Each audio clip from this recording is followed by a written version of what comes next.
Radio 5 Todo Noticias. Siempre más cerca. Es martes 19 de noviembre. Hoy se cumple un año de la victoria de Javier Milei. Buenas noches a todos los argentinos de bien, porque hoy comienza la reconstrucción de Argentina. Basta del modelo empobrecedor de la casta. Hoy volvemos a abrazar el modelo de la libertad para volver a ser una potencia mundial. ¡Viva la libertad, carajo! ¡Viva la libertad, carajo! Las primeras palabras de Milei al ganar en la segunda vuelta de las elecciones. Tomó posesión en diciembre. Su primer año de gobierno ha estado marcado por una serie de reformas económicas y políticas que han generado cierta controversia. Ha llevado a cabo parte de su programa ultraliberal con medidas de austeridad, desregulación y adelgazamiento del Estado. Y eso le ha llevado también a enfrentar críticas por el impacto negativo en salarios y empleo. Jorge Fonseca, economista, profesor honorífico de la Universidad Complutense de Madrid. Buenas tardes. Hola, buenas tardes. Mucho gusto, Daniel. ¿Cuál es el balance que hace de este primer año de Milei? Bueno, él hablaba de modelo empobrecedor al anterior, y sin duda había pobreza, y de hecho hay muchas críticas que hacerle. Las he hecho yo en distintos medios, y por escrito y por el aire, pero el empobrecedor es él. Es decir, él ha conseguido aumentar la pobreza, que estaba en torno al 40% cuando terminó el gobierno anterior, y se puede decir con rigor de que hoy es alrededor del 63-65%, no el que dice el INDEC, que está, digamos, basado en una canasta básica a partir del cual se definen las condiciones de pobreza. De todas maneras, enseguida me referiré a ello, sino, digamos, a un análisis que tenga en cuenta las ponderaciones reales del gasto de la familia.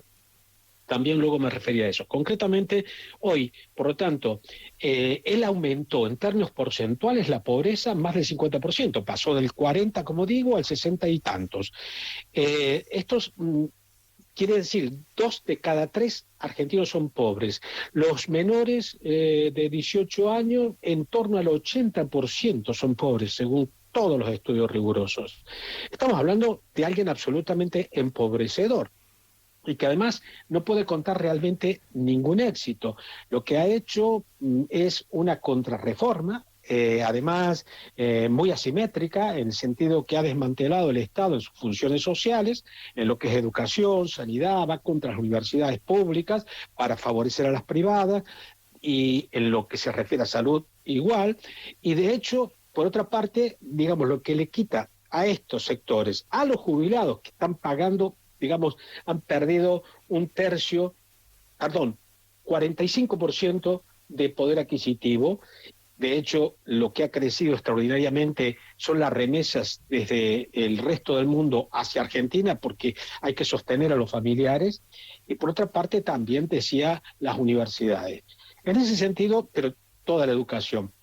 Esta política, por lo tanto, es la que le permite financiar a los ricos, porque les ha quitado a los más ricos el impuesto a los bienes personales, que se llama, que son impuestos a la riqueza, y les está reduciendo impuestos y a su vez ofreciéndoles subsidios de distinta índole, con lo cual es una verdadera manipulación del lenguaje de que él realmente reduce impuestos. Lo que hace es gravar a los trabajadores, a la sociedad, y, digamos, quitárselos a los más ricos, una regresión tremenda en términos de ingresos. Justamente Oxfam ayer presentaba en el G20, presentaba su último informe y señala que Argentina está entre los países con mayor desigualdad del mundo. Y en ese sentido, digamos, el nivel de desigualdad está en el ranking de los 3 o 4 más grandes del mundo, y el de la pobreza también.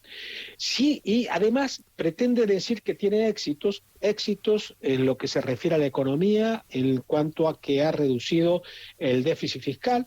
En realidad ha reducido el déficit fiscal primario a costa de lo que he comentado, que ha reducido el gasto social, pero ha aumentado el gasto destinado a pago de intereses de la deuda. y además se endeuda en realidad en términos internos de una manera muy fuerte, con lo cual, porque no consigue crédito externo, con lo cual el endeudamiento global del Estado aumenta. A eso se añade que pretende decir que ha tenido éxito en el combate con la inflación.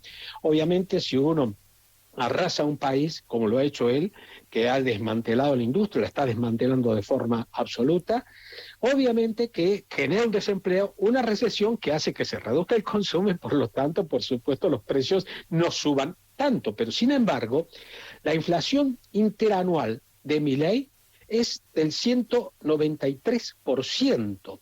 Cuando él asumió era del 160%, pero en realidad su inflación total es muy superior, es en torno al 270%, porque hay que achacarle a él la inflación desde que ganó las primarias en agosto del 2023, en donde la inflación interanual estaba en torno a 112%, y la inflación mensual estaba en torno al 6%. Él la duplicó. Cuando ganó las primarias, automáticamente pasaron a ser el 12%. Con lo cual, el gran éxito de haberla reducido supuestamente al 3% actual, obviamente 3% mensual, estamos hablando, obviamente a costa de lo que dije, además está, digamos, sesgado por el hecho de que esto es a partir también de definir un valor del dólar que infravalora que sobrevalora el valor de la moneda y hace que los precios internos sean muy caros en relación a cualquier lugar. Hoy, digamos, comprar una docena de huevos en Argentina es más caro que en España, para decirlo claramente. Estoy viendo los datos del INDEC, esto está disponible en el Instituto Nacional de Estadística y Censo. En ese sentido, por lo tanto, incluso decía, si la medición de la pobreza es inaceptable, el criterio que se utiliza en Argentina en función del gasto, pero claro, ahí está ponderado en la canasta, está ponderada la vivienda en torno al 14% del valor total del consumo. Pero resulta que un trabajador, todos los trabajadores que ganen menos del promedio de salarios, que es algo así como 250 euros, el salario mínimo en torno a 200 euros, bueno, todos los que ganen por debajo del promedio son pobres o indigentes directamente, y a su vez, si lo ajustamos en función de la ponderación que tendrían, por ejemplo, los alquileres, un alquiler, para ponerlo en datos, un alquiler cuesta en torno a 200 euros. ¿Un alquiler de qué? De una habitación con baño. Estamos hablando que en realidad para muchos es del 100%. De hecho, el INDEC mismo refleja que la vivienda en términos interanuales aumentó torno entre el 300 y el 350%. ¿Por qué digo esto? Porque depende de las regiones. El INDEC hace una estimación para distintos grupos regionales. En resumen, es un fracaso absoluto en términos inflacionarios. Lo que ha hecho es sencillamente anticipar la inflación que, digamos, el otro gobierno hubiese conseguido en 4 años acumulados. Él lo ha hecho en menos de un año, y de esta manera ahora ha logrado un nivel de inflación bajo a partir de la situación terrible de pobreza, de indigencia. Para colmo, en un régimen abiertamente autoritario, porque esto también lo ha conseguido a base de valerse de DNU, que es Decreto de Necesidad y Urgencia, y de la ley bases que presentó el Congreso, que no pudo sacarla en su totalidad, pero consiguió, con el apoyo del macrismo, conseguir cuestiones fundamentales que le permiten legislar, digamos, no pasar por el Parlamento cuestiones muy importantes, con lo cual estamos hablando de una autocracia prácticamente, y que por otra parte recuerdan a cosas muy feas, ¿no? Yo no puedo evitar asociar esto con lo que ocurrió cuando asume Hitler, que consiguió ganar elecciones y así llegó al poder, sacó precisamente una ley similar para otorgarse poderes extraordinarios. Por lo tanto, estamos hablando, y esto lo utiliza precisamente para arremeter contra toda la oposición. Además, las manifestaciones de jubilados, de estudiantes y profesores en defensa de la educación pública, ha habido, digamos, abusos policiales absolutos, llegando a paliar en algún caso, y esto está documentado, a niños.